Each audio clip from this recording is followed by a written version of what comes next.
Hello everyone, welcome you all to our SIP Satara YouTube channel. So today we are going to talk on 12 active voice tenses. There are 12 active voice tenses in English language. Let's see. First one is simple present tense. Simple present tense කියන්නේ සරල වර්තමාන කාල. මේකේ අදහස වෙන්නේ යමක් කරනවා කියන දෙයට තමයි simple present tense අපි යොදාගන්නේ.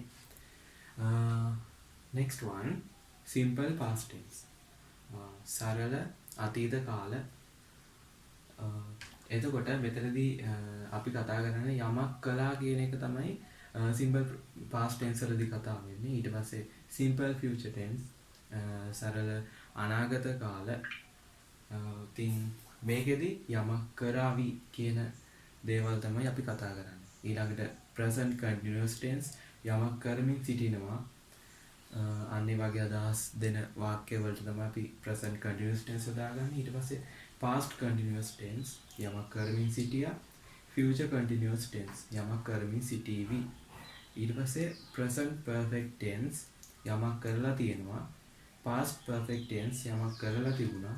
future perfect tense, යමක් කරලා තිබේවි. ඊළඟට present perfect continuous tense, යමක් කරමින් ඉඳලා තියෙනවා. ඊළඟට past perfect continuous tense, යමක් කරමින් ඉඳලා තිබුණා. ඊට පස්සේ future perfect continuous tense, යමක් කරමින් ඉඳලා තිබේවි.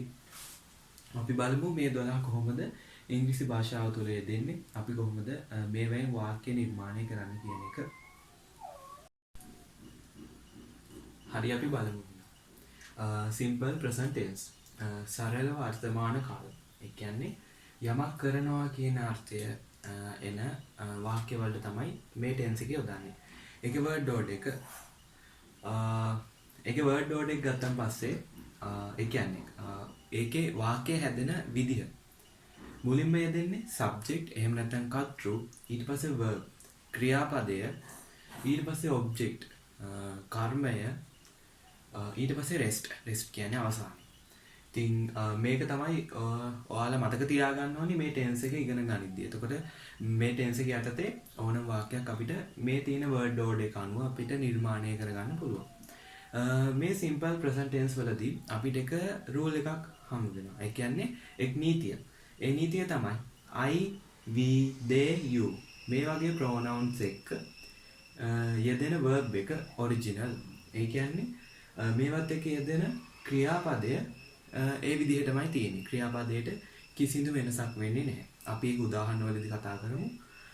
ඊට පස්සේ he, she, it, Kamal, dog, Nimal මොකක් හරි ඕනම නම් ඒ වගේ මේ pronouns එක අපිට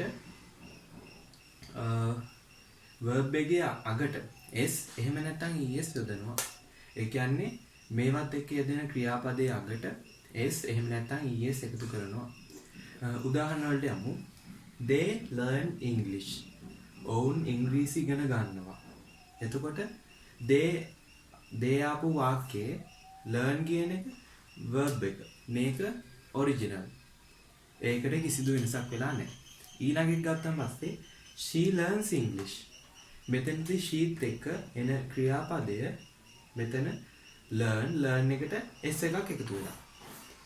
මෙන්න මේක තමයි මේකේ වෙනස. ඉතින් simple present tense තුලදී ඔබ ඉගෙන ගන්න ඕනේ මෙන්න මේ දේවල් ටික.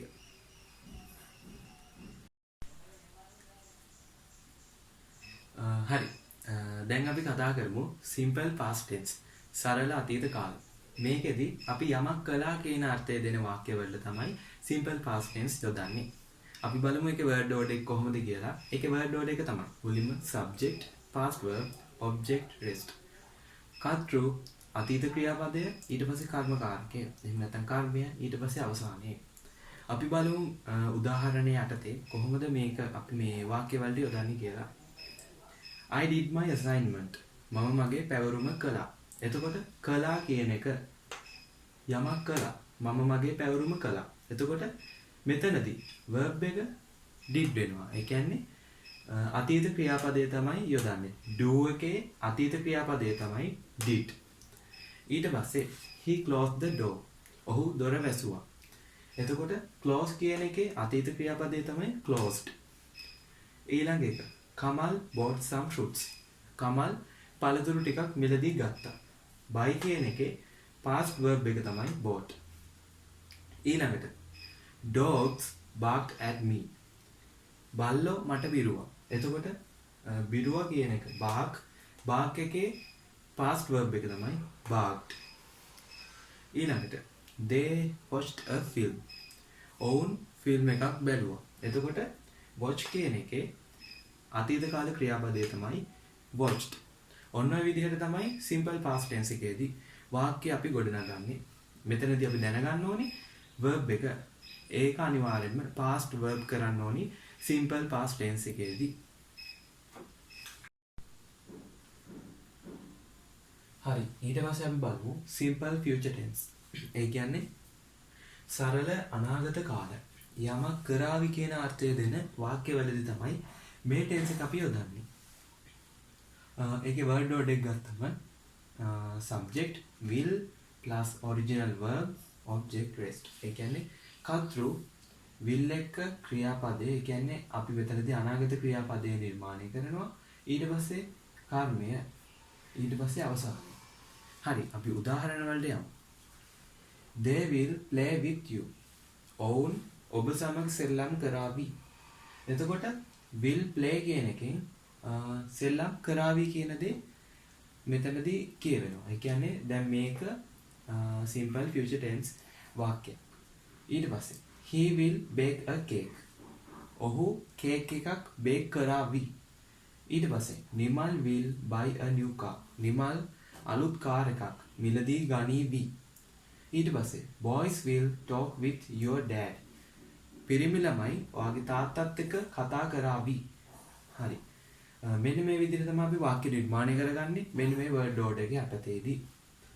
ඊට පස්සේ වැදගත් දෙයක් ඔයාලා දැකලා ඇති මෙන්න මේ විදිහට සමහර වාක්‍යවල යෙදিলা තියෙනවා.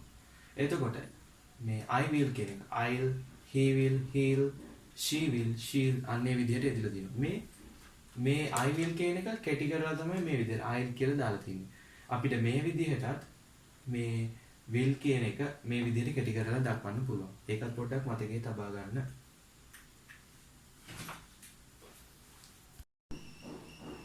හරි, අපි දැන් කතා කරමු present continuous tense. මේ යටතේදී අපි කතා කරන්නේ දෙයක් කරමින් සිටිනවා කියන අර්ථය දෙන වාක්‍යවලදී තමයි මේ tense එක අපි යොදාගන්නේ. ඒකේ word order එක බැලුවම පස්සේ subject, ඊට පස්සේ is, එහෙම නැත්නම් am, එහෙම නැත්නම් are.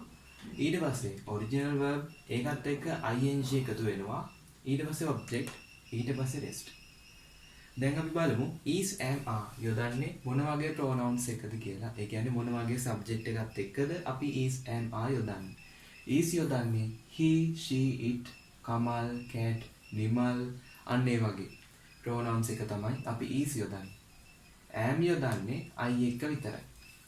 ඊට පස්සේ are යොදන්නේ they, you, girls, dogs මෙන්න මේවත් එක තමයි are යොදන්නේ. හරි. අපි දැන් යමු උදාහරණ වලට. පළවෙනි උදාහරණේ I am cooking with my mom. මම මගේ අම්මත් එක්ක උයමින් සිටිනවා. එතකොට මෙතන cook කියන එකත් එක්ක ing එකතු වෙලා cooking වුණා. original verb plus ing. මෙතන subject එක I නිසා අපි මෙතනට am දැම්මා. ඊට පස්සේ she is studying in the room. ඇය කාමරේ පාඩම් කරමින් සිටිනවා. එතකොට study එක ing එකතු කරා. ඊට පස්සේ she මෙතන තියෙන she නිසා අපි මෙතනට is දැම්මා. ඊට පස්සේ they are swimming in the pool. ඔවුන් තටාකයේ පීනමින් සිටිනවා. එතකොට they නිසා අපි මෙතනට are දැම්මා. swimming මෙතනදී swim original verb මෙතනට m අකුරකුත් එකතු වෙලා තියෙනවා. සමහර වචන වලට ing එකතු කරද්දී මේ වගේ යම්කිසි අකුරක් දෙකක් යෙදෙන අවස්ථා තියෙනවා. ඉතින් ඒ ගැන චුට්ටක් සැලකිලිමත් වෙන්න. මේක තමයි present continuous tense එකේදී ඔබ දැනගෙන සිටිය යුතු කාරණා කිහිපය. මේ word order එක මතක තියාගන්න. මේ word order එක මගින් ඔයාලට පුළුවන් present continuous tense වාක්‍ය ගොඩනගන්න. හරි. දැන් අපි කතා කරමු past continuous tense. ඒ කියන්නේ කරමින් සිටියා කියන අර්ථය දෙන වාක්‍යවලදී past continuous tense එක තමයි අපි යොදාගන්නේ. ඒකේ word order එක බැලුවම පස්සේ word order එක තමයි subject ඊට පස්සේ was එහෙම නැත්නම් were ඊට පස්සේ original verb plus ing ඊට පස්සේ object rest. හරි අපි බලමු was යෙදෙන්නේ මොන වගේ pronouns එකද කියලා. I, he, she, it, Kamal, cat. මෙන්න මේ වගේ pronouns එක තමයි was යෙදෙන්නේ. ඊට පස්සේ were යෙදෙන්නේ they, boys, we, you. මෙන්න මේ pronouns එක තමයි were යෙදෙන්නේ. හරි අපි දැන් උදාහරණ වලට යමු. I was cooking with my mom. මම මගේ අම්මත් එක්ක උයමින් සිටියා. එතකොට was cooking උයමින් සිටියා. ඊට පස්සේ she was studying in the room. ඇය කාමරේ පාඩම් කරමින් සිටියා. was studying.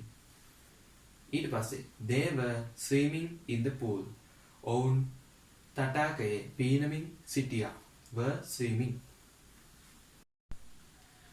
හරි අපි දැන් කතා කරමු future continuous tense. කරමින් සිටීවි කියන අර්ථය දෙන වාක්‍යවලදී තමයි අපි future continuous tense යොදාගන්නේ. මේකේ word order එක තමයි subject ඊට පස්සේ will be ඊට පස්සේ original verb එකත් එක්ක ing ඊට පස්සේ object rest. අපි දැන් උදාහරණ වලට යමු. I will be cooking with my mom. මම මගේ මව සමග උයමින් සිටීවි. She will be preparing dinner. ඇය රාත්‍රී ආහාරය සකසමින් සිටීවි. They will be learning French. ඔවුන් ප්‍රංශ භාෂාව ඉගෙන ගනිමින් සිටීවි. ඉතින් මෙන්න මේ විදිහට තමයි future continuous tense අපි භාවිතා කරන්නේ. හරි අපි දැන් කතා කරමු present perfect tense. මේකෙදී අපි කතා කරන්නේ යමක් කරලා තියනවා කියන දේ. අනේ දේවල් වලදී තමයි present perfect tense එක අපි යොදාගන්නේ.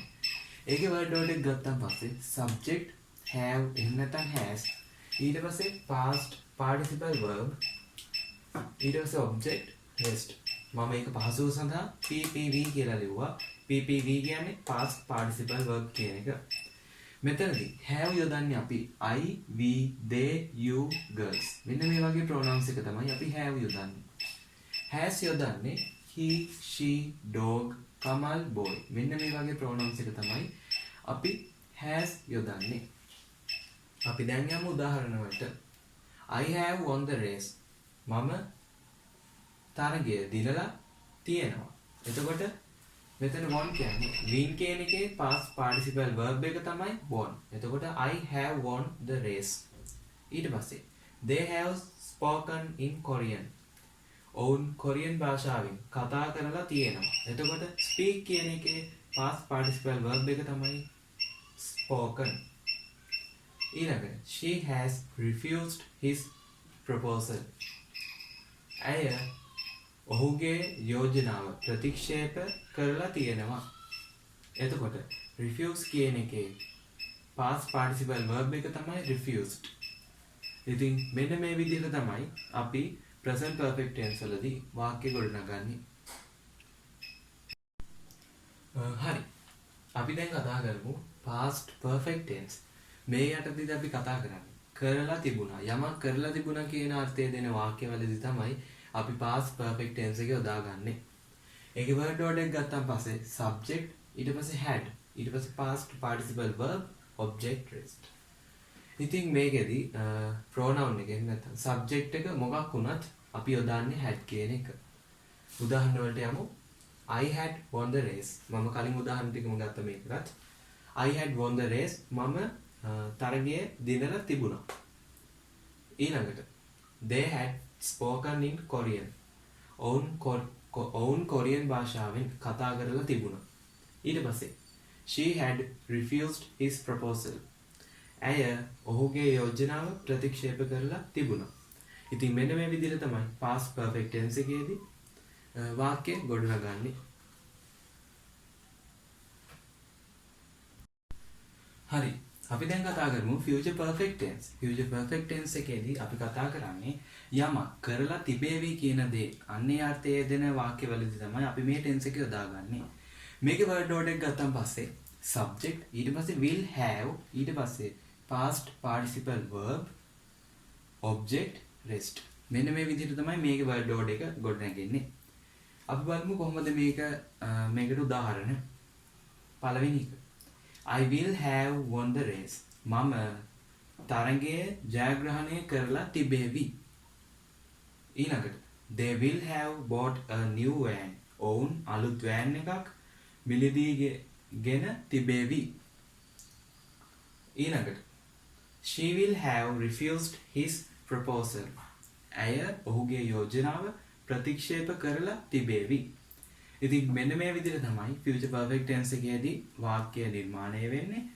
මෙතනදී subject එක මොකක් වුණත් අපි will have ඊට පස්සේ past participle verb මෙන්න මේ විදිහට තමයි මේ tense එකේදී අපි යොදන්නේ. හරි. අපි දැන් කතා කරමු present perfect continuous tense. මේකදී අපි කතා කරන්නේ කරමින් ඉඳලා තියෙනවා. යමක් කරමින් ඉඳලා තියෙනවා කියන අදහස දෙන වාක්‍යවලදී අපි මේ tense එක තමයි යොදාගන්නේ ඉංග්‍රීසි භාෂාවේදී. හරි අපි බලමු word order එක.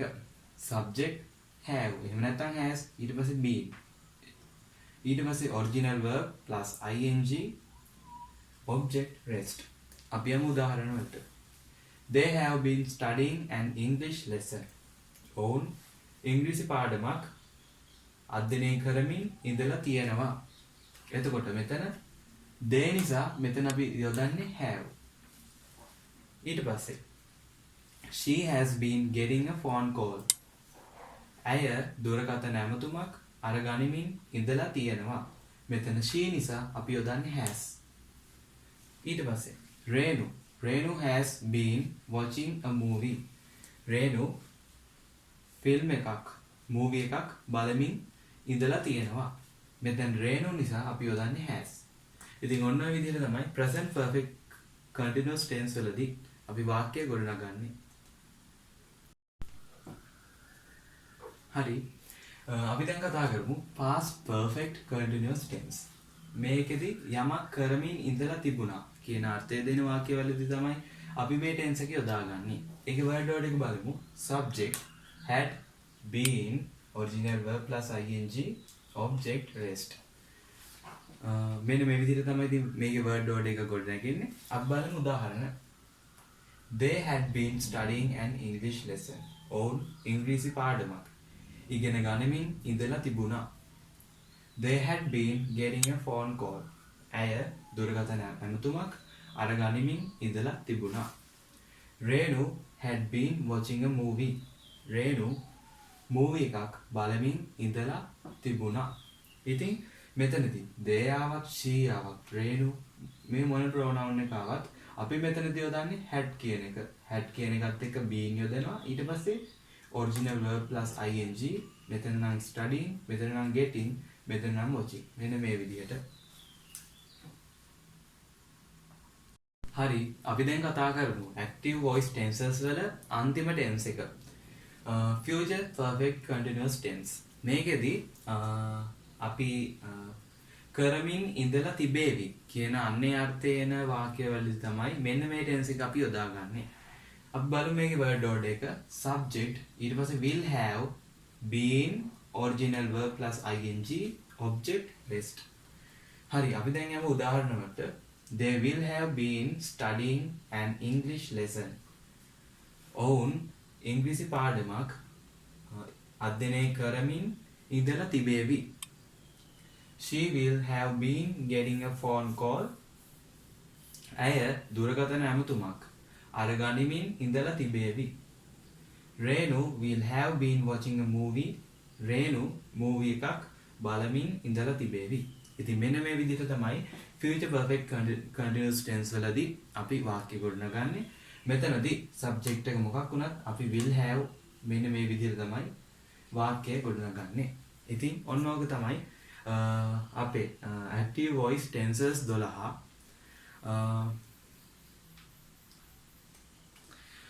හරි ඉතින් දැන් ඔයාලට මේ ඇක්ටිවිටි එන්සර්ස් 12 මොන හරි ප්‍රශ්න තියෙනවා නම් කමෙන්ට් කරන්න. ඒ වගේම අපේ YouTube channel එක subscribe කරන්න.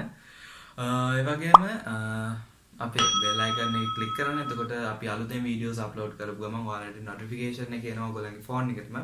ඉතින් එතකොට ඔයගොල්ලන්ට අපේ channel එකත් එක්ක touch එක ඉන්න පුළුවන්. ඉතින් thank you for watching our video and let's meet in another video. Okay, bye.